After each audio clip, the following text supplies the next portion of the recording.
প্রথমবার আপনি যখন এই প্রোডাক্ট লিস্টে আসেন তখন কিন্তু পাবলিশ সিলেক্ট করা থাকে, পাবলিশ প্রোডাক্টের লিস্টগুলাই এই লিস্টে থাকে। পাবলিশ হচ্ছে যে প্রোডাক্টগুলো শুধুমাত্র মানে ফ্রন্ট প্যানেলে ডিসপ্লে হচ্ছে, কাস্টমার দেখতে পারতেছে ওই প্রোডাক্টগুলো।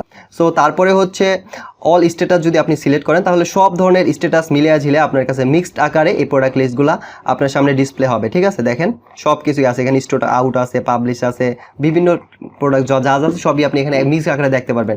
তারপরে আছে আনলিস্টেড প্রোডাক্ট।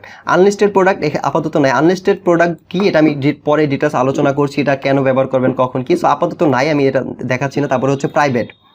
তারপরে হচ্ছে দেখেন যেই প্রোডাক্টগুলো আপনি প্রাইভেট এর মধ্যে রাখবেন ওই প্রোডাক্টগুলো আপনি এখানে দেখতে পারবেন। দেখেন এখানে 3টা প্রাইভেট প্রোডাক্টে দেখাচ্ছে এখান। আর private product list, publish product, unlisted প্রোডাক্টগুলো আমি ডিটেলস একটু পরে আলোচনা করব। ঠিক আছে, আপনাকে প্র্যাকটিক্যাল দেখাবো করে, বাট এটা জাস্ট লিস্ট, এই জন্য আর ডিটেলস আলোচনা করছি না। সো এখানে এইভাবে লিস্ট পেয়ে যাবেন। তারপরে ধরেন ট্রাস্ট আছে। ট্রাস্ট হচ্ছে আপনি যে প্রোডাক্টগুলো ডিলিট করে দিচ্ছেন ওই প্রোডাক্টগুলোও আপনি যদি ট্রাস্টে আসেন এখানে তারপরেও পেয়ে যাবেন। ধরেন আপনি 7 দিন 1 মাস পরে মনে হলো না প্রোডাক্টটা আবার দরকার আপনার, এখান থেকে আবার আপনি এটাকে পাবলিক করে দিতে পারবেন। তারপরে আবার চাইলে প্রয়োজনীয় কোনো ইনফরমেশন আপডেট করে নিতে পারবেন, তাহলে এই প্রোডাক্টেই আপনার কাজ চলবে। আবার প্রোডাক্ট অর্ডার করতে পারবেন। আপনার সম্পূর্ণ শুরুর থেকে আবার এই প্রোডাক্টটা অ্যাড করতে হবে না, এতে করে আপনার অনেক টাইমও বাঁচবে মাঝে মাঝে।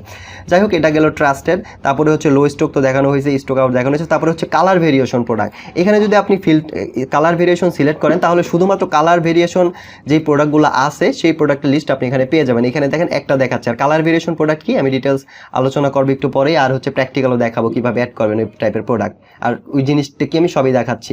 আচ্ছা, তারপরে হচ্ছে সাইজ ভেরিয়েশন প্রোডাক্ট আছে। এটাকেও যদি আপনি ফিল্টার করেন তাহলে দেখেন সাইজ ভেরিয়েশন যতগুলো প্রোডাক্ট আছে সবগুলো প্রোডাক্ট আপনি এখানে পেয়ে যাবেন।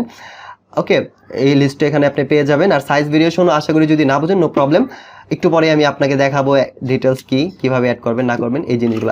এখন জাস্ট ফিল্টারের অপশনটা আপনি দেখে রাখেন। আশা করি এখন আপনি এই প্রোডাক্ট এই ফিল্টারগুলো বুঝতে পারছেন। বাট